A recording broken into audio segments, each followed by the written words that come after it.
Welcome to Inside the Firm, a podcast dedicated to small business owners and hosted by entrepreneurs, Alex Gore and Lance Cayko.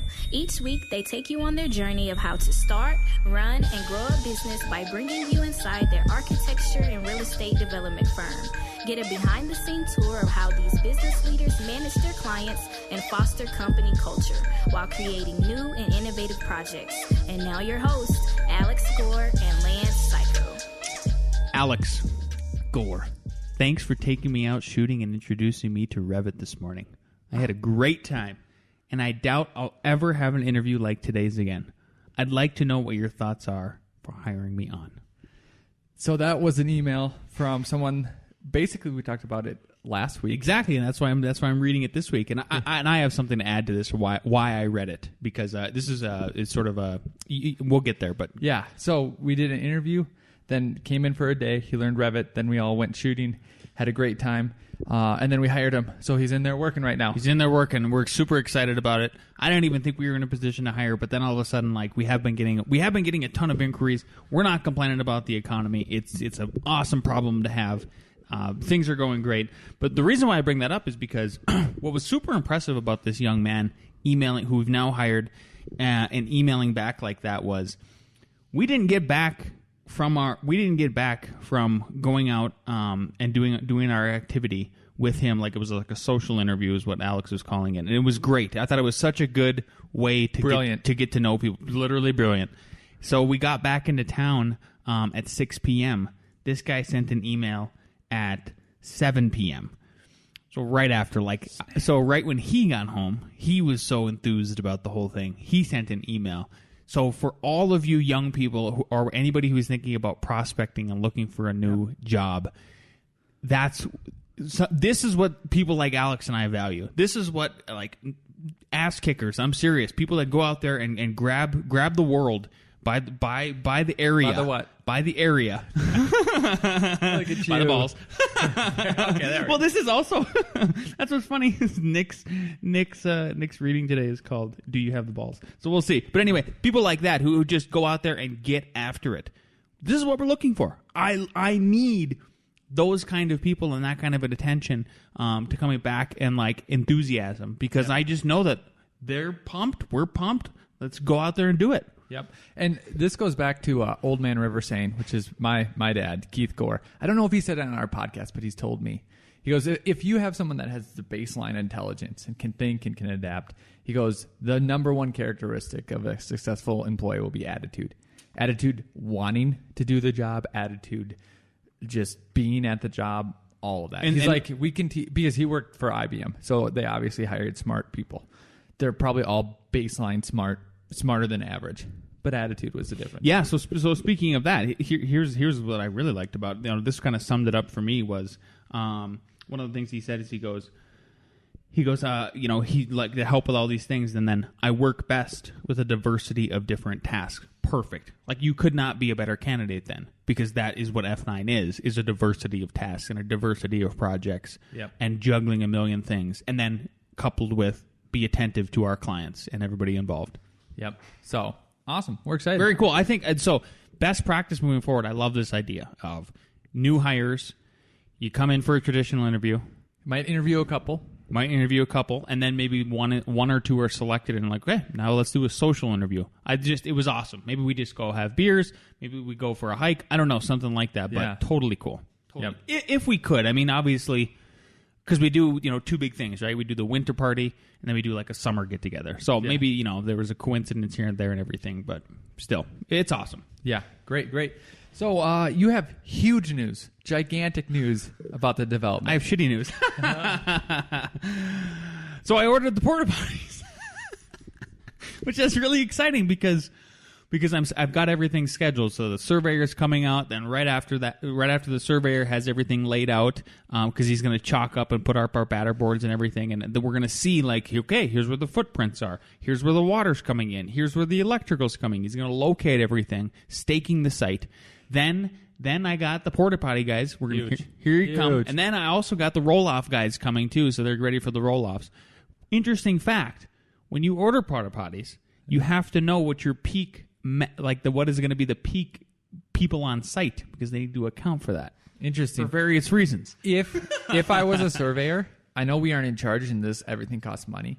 I would stake the porta potty location. Oh, exactly. You would. But just to let you know, since we're having this meeting, they need to stake where where Longmont's going to put that transformer. So if it wasn't in the scope, you need to tell him. It's on the drawings. It's all in the scope. Okay. So just he's in the drawings, yeah. Because they told me that. So just make sure it's in the north east corner. Yeah. So just make sure you see and verify that that's there. Sounds good. But yeah, that is super exciting news because I feel like we're finally moving. It's hard for me, for a guy that goes 150 miles an hour and wants things done. That's primarily the reason where the middle of my back has been killing me for about 3 weeks because when you're working on a project like this for this long and you're the contractor for it and you're all those things I already described, boy, is it hard for me to deal with it. It is just like, I'm just like, are we ever going to get going on this? I just want to be able to know that we are okay. Something is happening. Because it's just constant money going out the door. I mean, yesterday, we cut checks for over $20K for insurance on this project. Like, it's just like no money's coming in, and what a thing to complain about. But at the end of the day, that is what it is. Yeah, makes sense. Well, I was excited. It's funny, like that you ordering that was actually kind of exciting. Also, we were at school yesterday, and one of our students, our perennial student, is very excited about the project too. And she wants to come out because she likes the process. So I go on Fridays. I go, you'll have to talk to Lance because she asked if you're going to have like a weekly meeting. I go, I don't know about that. It might vary, but like Fridays at 4, we're probably going to be out there. That's the idea. Yeah, absolutely. Fridays at 4, we should all, as many people can come to the site, take a look at it. Because the other thing we want to do is, we need to set up one of our clients, and I'm actually going to put this YouTube video up after this episode airs, is doing a time-lapse video. So he's got like a game cam, right? And then it's attached to like a tree out on site or whatever. So like he's capturing every so many minutes he takes a picture. Like, I want to make sure we have that on board. But where I'm going with this is then at 4 p.m., like if we can schedule an interview with you and I on site with our cameraman, a.k.a. Jason, in the firm, because I want to document this. I want to document it in like a poetic way. Yep. Are you going to get a GoPro for this time lapse, or do you want a game cam? We're talking about it right now. You're inside the firm. What are you thinking? I have 3 game cams that we can use. They took decent I was actually pictures. going to ask our client what he's doing. I don't know if mine were set they weren't set. They were just motion detectors. Because what his does, and this is what I think is important, is I think his takes a photo and it shoots it back to a database. So like you don't lose it. I'm worried about theft or who knows, hail or whatever. Well, the thing we can do with my extra 3 is we can set them up, and they'll just be our security system, because we have to take out the thing, the little jump drive or whatever. But and I hope we could set it from like 7 at night to 7 in the morning. Like only take pictures then, because we don't need to catch all these workers. Sure. That would be cool. Yeah. And then the second thing I was going to brought up is, yes, let's talk about this. So I think we should just establish, when we start going out there on Fridays, Jason's bringing our camera. That one, actually, that sound quality is surprisingly good. So I don't know maybe we'll just have him look at it and see if he wants to hook up a different microphone to it. We could probably... could probably bring these and then do the whole clap thing, and then he could sync up. But that's a lot of editing. I don't know. Yeah. But then, like, we'd have to hold these, and rather than, like, the little... Don't you have those little ones? Maybe one of these lapel days pins? We'll give Jason, like, everything that we have. And it should happen next week then, because we're getting that close. Yep. And then, no matter what, even, like, the first time we go out there, let's at least film, like, a 5-10 minute segment. Yeah. And just store it, and who knows, maybe we'll post them every time. Maybe some of them will just be whatever, but...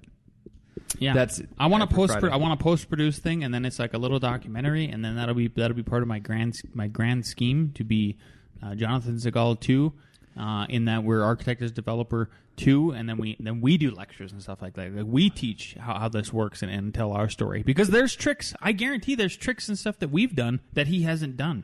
Yeah. You know what I mean? How deep do you want this documentary to go? Deep as we can go. Okay.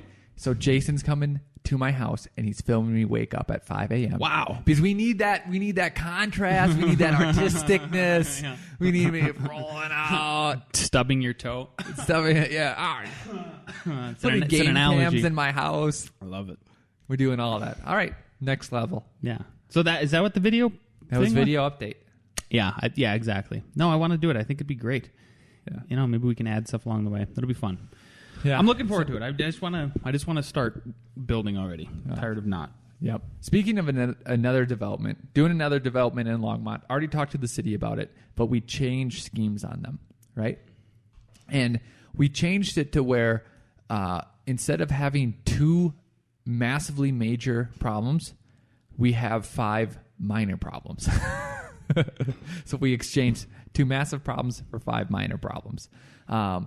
And one of it is the way that the parking lot is laid out. So we could wait and basically through all the rules that we have to do, this is kind of the only solution that makes sense, right? So in my head, it's like, oh, the city should accept this. There's nowhere else to go. We could get everyone on board doing drawings, do it in our first submittal. They might throw up some red flags, but then they'll realize that, like, this is the only way to go. But one of our key philosophies is attack a problem head on. So I emailed the city and I said, hey, can you look at this? I go, I'm not too worried about, breaking the landscape buffers or whatever, but I want to talk about the parking lot. So then they emailed me back on Thursday and were like, yeah, I'm free, from here to here. So I'm like, I'll come right in. So went in. He cut short a class because he was attacking it head on, which was good. Yeah. I mean, you don't you drop with these cities, you just drop everything. You're like, yeah, it'll be over right away. Yep, taking care of it. Yep. So Lance took over that class, and then when what was awesome about it was the city official saw the way I wanted to do it, and she goes, I'm going to go talk to the transportation people because I can explain, like, yes, there's these 2 other solutions, but they ruin 4 more things. So it's like if it was just up to them, and I feel like that's how they review the submittals, is that it goes off to them and no one talks to them and they say, you can't do this. You're not 150 feet away from the property line. And then that's it. And they don't realize, okay, if we do make it that, you realize 4 other things get screwed up. So now our head plan reviewer, which is a female, she's going to go talk to the transportation guy and say, I know this isn't going to fit in your rule, but do you see how these other 2 solutions will just make everything else more terrible? And then hopefully they'll say, okay. So we're waiting on that. That's what we're hoping for. Yeah. That is what we're hoping for, indeed. Cool, man. Communicate with your client, who is the city also. Yeah, the other thing we're supposed to hear back from today is how much our fees are going to be for tap and everything. And we're hoping they go down 100,000. No big deal. Seriously, we are. We actually think that. Well, I mean, there's some indications that it might. I don't know. It's so tricky how these guys are calculating what you have to pay to tap into stuff, and I don't know. It's hilarious. Yeah. So that's that. Yeah. Next thing up, which is cool, is that we're expanding our teaching. So I don't know. Months ago, I emailed. I don't even know. Yeah, I just emailed the community college and said, hey, if you're looking for someone to teach Revit, and me and you are actually too booked, we can't even do it. So what I'm kind of saying to other firms is that don't be afraid to let your staff do it. So one of our staff guys is going to teach at the community college. It's going to be from like 3 to 5. He'll just get off a little bit earlier. Actually, 3:30 to 4:30 is when it will start. But what was amazing was this employee brought this up to us in his year review.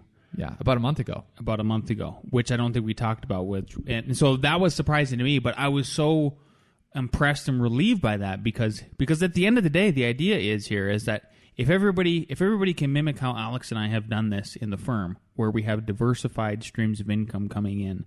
And we did talk about this in his year review. Like, we have these tough. We try to just be completely transparent and open with everybody. And what we said was like, look, a recession is going to happen again. But the idea is, if we can all have these multiple legs to stand on within the firm, then then so be it. The recession happens. We slow down a little bit, but nobody goes away. And then when we come back, because we've held on to the core, then we're talking about expansion and franchising, and like everybody's better off the whole time. I think a lot of people don't have those tough discussions with people. Like you need to be open and honest about it. Like it's going to happen. You are in the most recession-prone industry on the planet Earth. Like there isn't another one. You name another one that suffers like we do. It's feast or famine. I don't think there is one. Yeah, I don't know. I can't think of one off the top of my head. And what's great about hopefully keeping everyone through the recession is that the knowledge loss that we will not have because of that. So the new guy was working on a new project. Knowledge loss, yeah. So I bet you'd be in the same boat. I couldn't get elevation tags to show. And then I even went to view graphics and some other stuff and couldn't figure it out. I go, we'll just wait till Jason comes and he'll be in 15 minutes because we work with a lot of different architects in a lot of different places to help them do drawings. And it would have took me probably 2 or 3 hours to figure out that there's this template override, which I kind of know about, even though I do know Revit. But man, he just figured it out in 15 minutes rather than me 2 hours. And my 2 hours, like I don't have 2 hours to figure it out. And less than 2 hours, this guy. Yeah. The new guy, I mean, it would have took him a day to figure that out.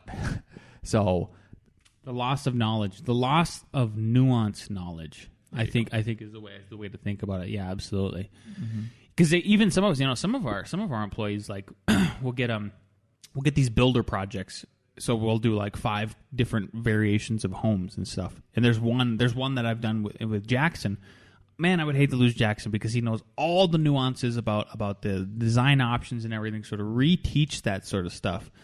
It would be better to whatever we can do to hang on to a person like that, and then if you eventually transition, have him transition that knowledge to somebody else. So then there's 2 people in the firm that have that knowledge. And then so like if you lose one, okay, then at least somebody has it. So critical. Yep. Okay. Are we on to this experimental stage in this podcast?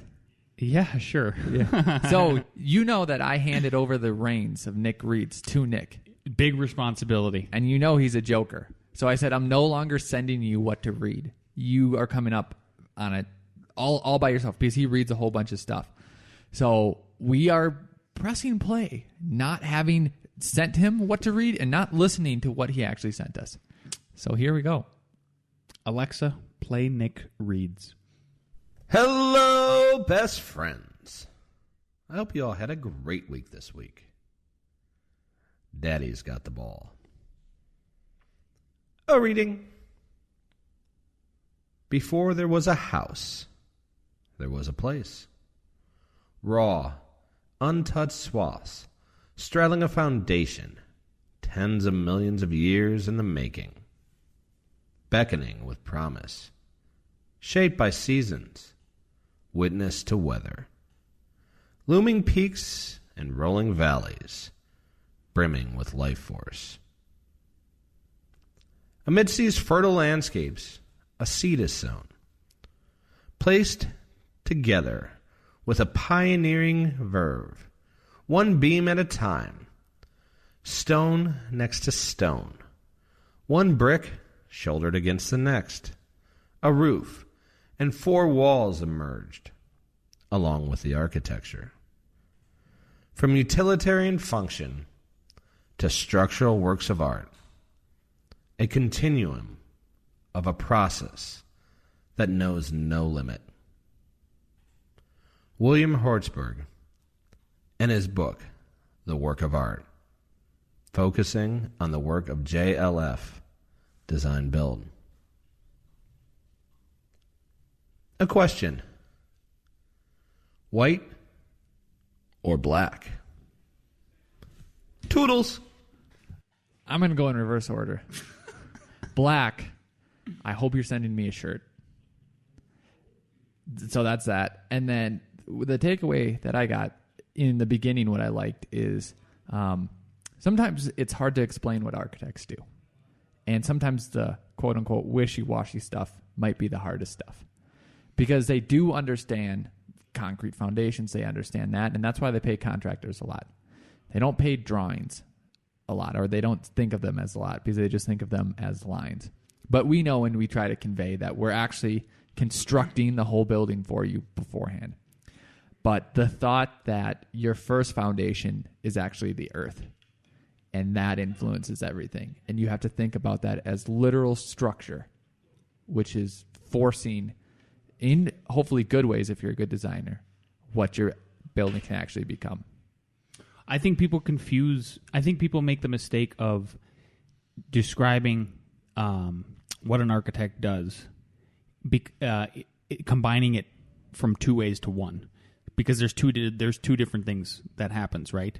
There is the just pragmatic stuff of, okay, the drawings explain how the thing's going to go together, but then there's this whole other spiritual realm, right? Like when you're, especially like when we do stuff in the mountains, like the two projects that Gresh and I have going on in the mountains right now, are one in particular is like, I mean, I've told my client multiple times, and regardless of whether he's religious or not, or any kind of spiritual person, and the contractor's like, oh no, God picked me to design this house here. You know what I mean? It's that kind of a special site. Yeah. So I think that's where it gets confusing, is when the architect tries to describe two different things: the pragmatic, basically left brain versus right brain, right? Yeah. So like the emotion versus the logic, and I think there's absolute emotion that comes through with buildings, 100%. Like especially like my house is indicative of that. Yeah. It's this east to west axis. Like my wife has told me multiple times. She's like,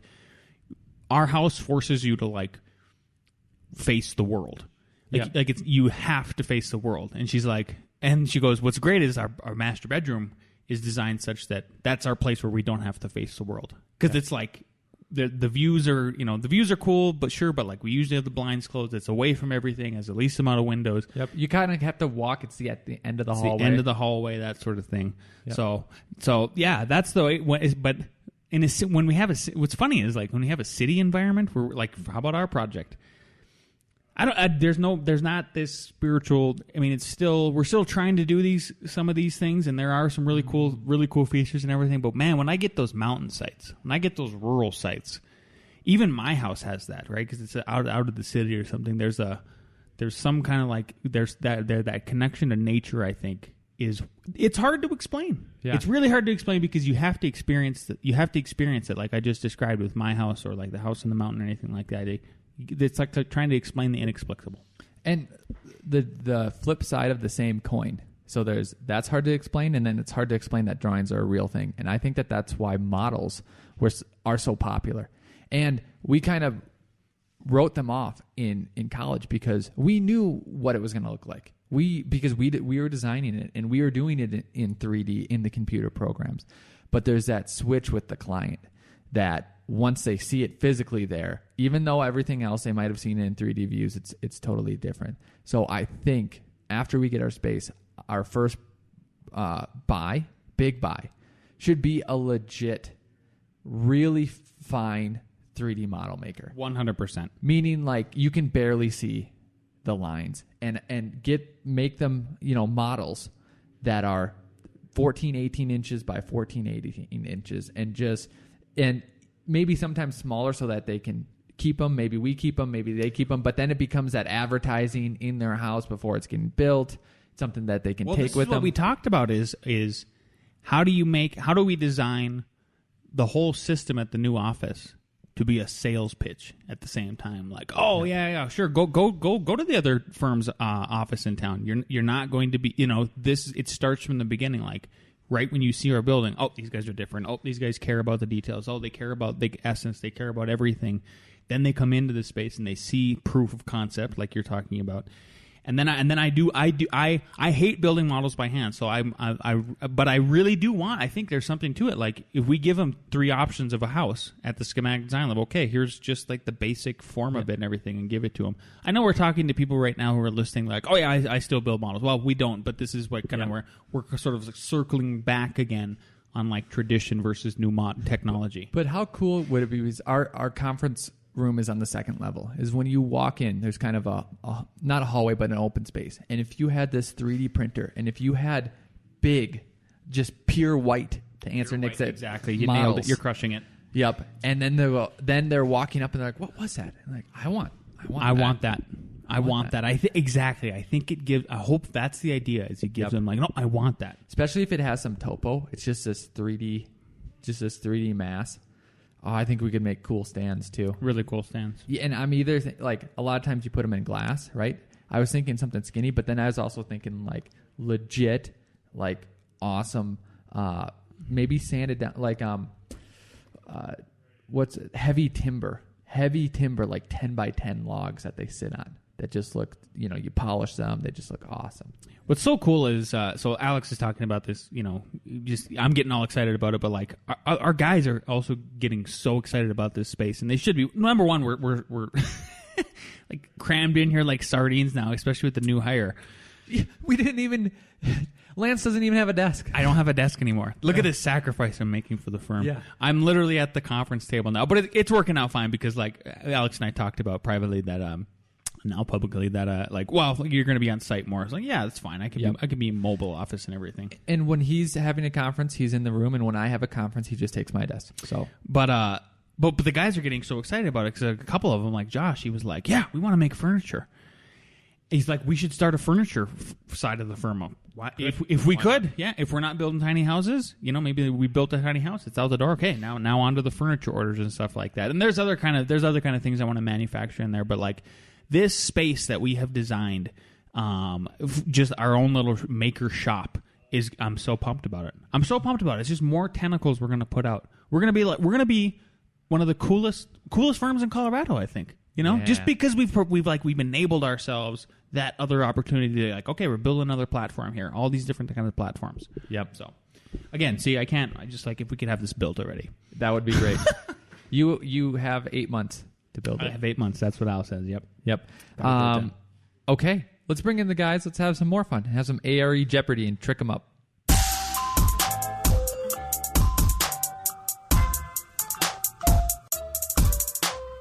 All right, here we go, guys. Which of the following tree arrangements is best suited for optimal solar energy utilization and control for a house in the northeast region of the United States? So, tree arrangements in the northeast region of the United States. A, evergreens on the east and south, deciduous on the west. B, evergreens on the west and north, deciduous on the south. C, evergreens on the west and north, no trees on the south. D, evergreens on the north and south, deciduous on the east and west. What do you got? You want to add on to that, Liggity? Careful with that solar boy. Okay, so optimal arrangement in the north east region. Yeah, get your notes out, guys.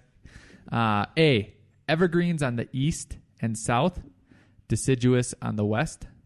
B, evergreens on the west and north, deciduous on the south. C, evergreens on the west and north, no trees on the south. D, evergreens on the north and south, deciduous on the east and west. What do we got, gentlemen? What do we got? Okay, B, C. The answer is B. Evergreens on the west and north, deciduous on the south. Piece of cake. We learned that in undergrad. Seriously. No, yeah. Wait. We got 2 winners there? 2 winners. 2 winners. But you guys should know this. We forgot to shout out. One of us, Mark here, passed his first test. Crushing it. Woo! Which one did you pass? Practice management. All right. Question number 2. Glass is being used for the exterior storefront system of a clothing store that is in a cold climate.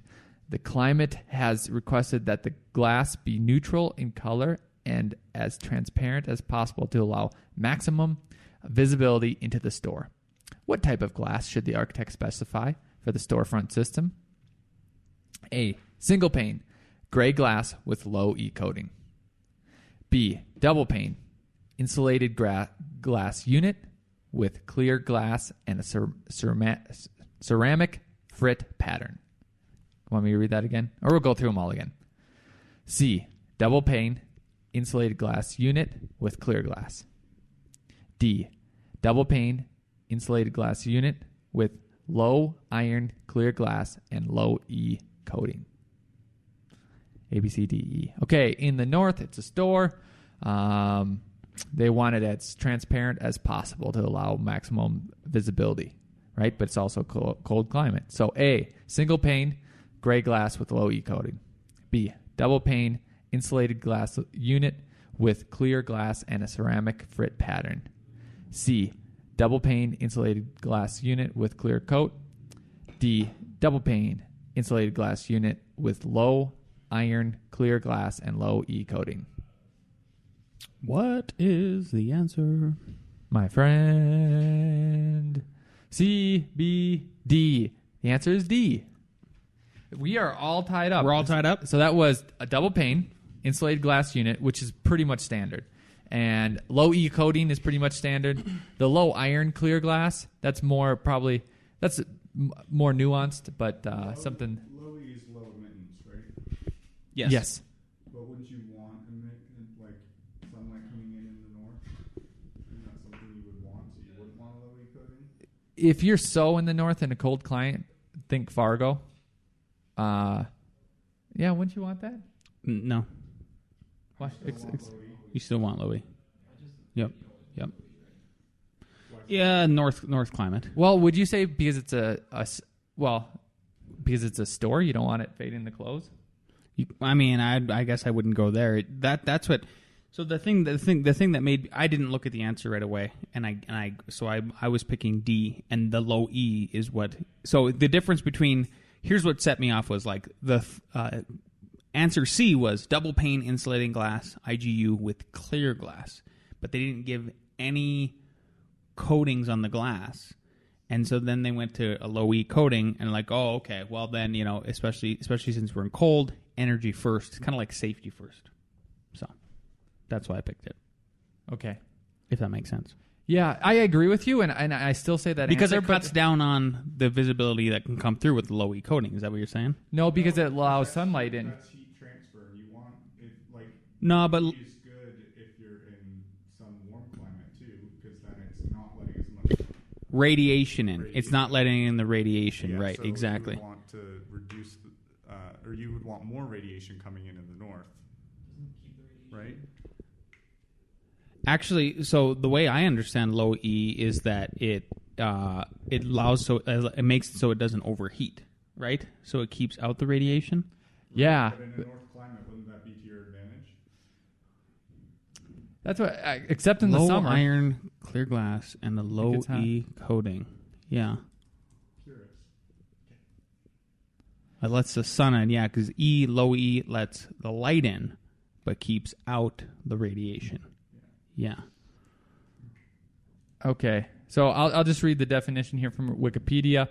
Low E refers to surface condition that emits low levels of radiant thermal heat energy.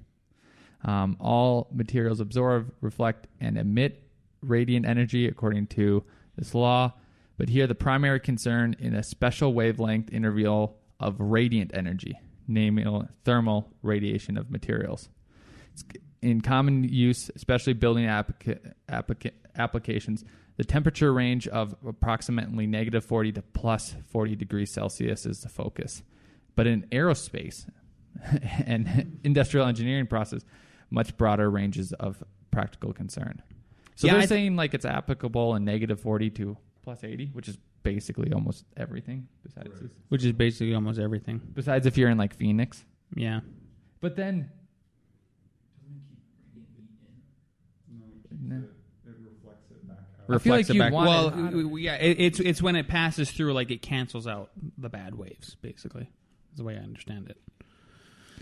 We'll never know. We'll never know, but that's the answer. Hey, Evan, hit us up and explain. Send us Evan Troxel, if you want to explain this and send us a recording, we'll play it on the next podcast. That'd be cool.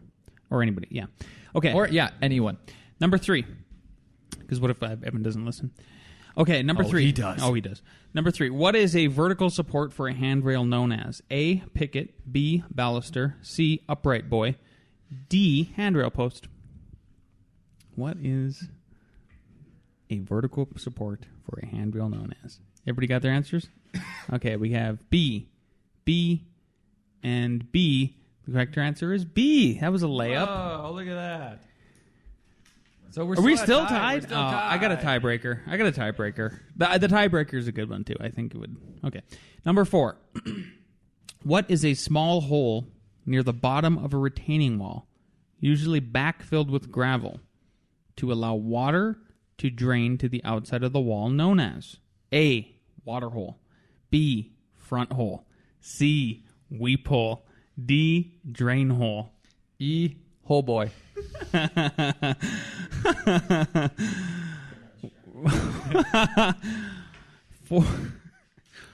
Four. What is a small hole near the bottom of a retaining wall, usually backfilled with gravel, to allow water to drain to the outside of the wall, known as A, water hole, B, front hole, C, weep hole, D, drain hole? This could be for all the marbles. All right, what do we got? C. Okay, they're all tied up. Yeah. Good job. Okay, I got the tiebreaker here. For all the marbles. This is a tricky one. I bet everybody's going to get this one wrong. How about that? Good. Number 5. What is glass which has 4 or more layers of glass laminated to 3 or more layers of plastic used where strong impacts may occur, known as A, laminated glass, B, bulletproof glass, C, layered glass, D, glassy boy?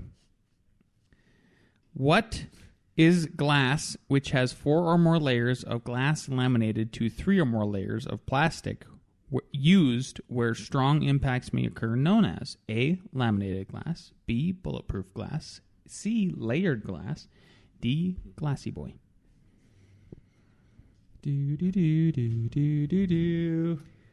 A. And A. A. Oh. I knew they'd get it all wrong. Yeah, correct answer is B, bulletproof glass. Wow, what are we going to do? We got a tie. 3-way tie. I knew that would happen. Shoot. All right, well, we're going to have to pause and be right back. Okay, question number 6.